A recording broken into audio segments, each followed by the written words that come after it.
त्यात आम्ही जो पाठिंबा दिला तो वरिष्ठांच्या परवानगीनेच आम्ही पाठिंबा दिला.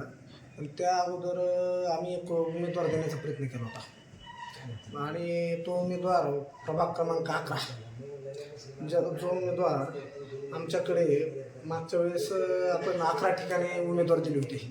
त्यातला अल्पमताने पडलेला उमेदवार होता सिरामी म्हणून.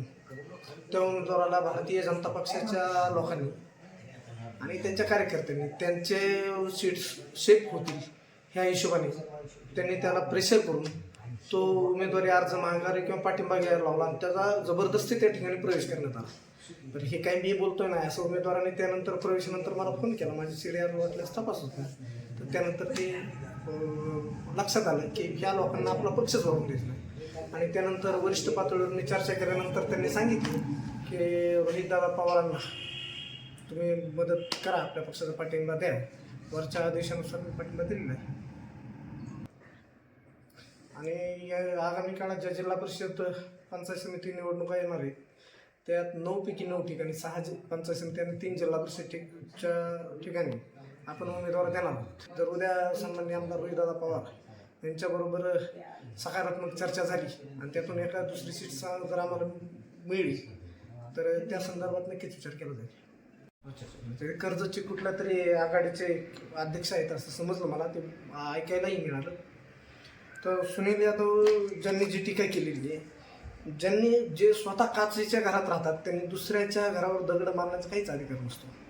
सुनील यादव यांनी ज्या टीका केल्या आहेत तर त्यांनी आपली राजकीय उंची तपासली पाहिजे. दुसऱ्यांची शारीरिक उंची तपासण्यापेक्षा स्वतःची राजकीय उंची तपासली तर फार बरं होईल. कारण त्यांच्या शरीराची वाढ झाली, मेंदूची वाढ झालेली नाही, ह्या गोष्टीवरून हे लक्षात आलेलं आहे.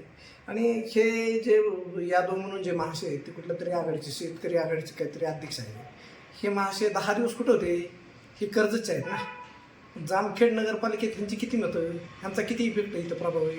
ते महाशय जामखेडमधल्या कुठल्या हॉटेलला होते, ते काय करत होते त्या हॉटेल. आणि समजा उद्या ज्या भाषेत किंवा ज्या स्तरावर सूर्यकांत नाना मोरे इतक्या माणसावर किंवा इतक्या मोठ्या लेवलशिप करणार माणूस या माणसावर तुम्ही ज्यावेळेस बोलता त्यावेळेस आपण आपली थोडंसं तुमच्या चौकात तुमच्या अवकात चेक केली पाहिजे ना.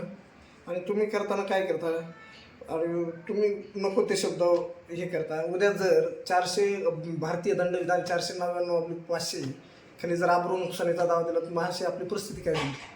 हां, आता उद्या समजा ते सूर्यकांताला करतील नाही करतील तो त्यांचा भाग आहे. ते शक्यतो काय आता ते त्यांच्या लेवलचे नसते, दखलपात्र नसल्यामुळे ते थांबले असावेत.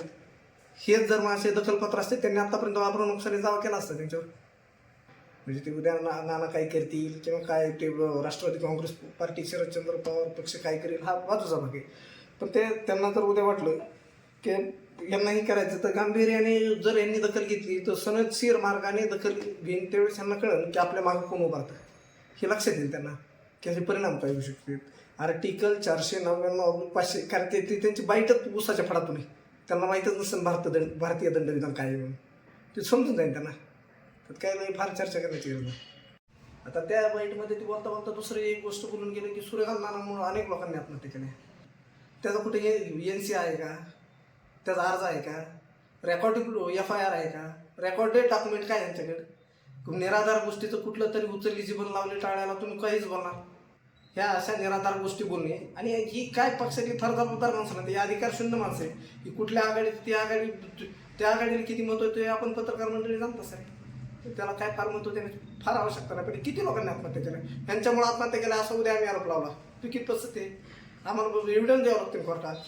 उद्या याच्यावर जर कोर्ट मॅटर झालं, ट्रायल झाले कोर्टात, ते यांना परवडेल काय याचा थोडासा अभ्यास करून प्रत्येक माणसाने वागावं हे महत्त्वाचं. मी बाकी त्यांचं स्वारस्य स्वातंत्र्य म्हणजे माझ्या पक्षाच्या बाजूने माझ्या पक्षाची बाजू मांडायला त्यांनी रोहितदादांनी मला जागा सोडलेली होती. पण यांनी माझा फॉर्म एक विड्रॉल केल्यामुळे आता जिल्हा परिषद पंचायत समितीला दाखवता येईल काय असतं.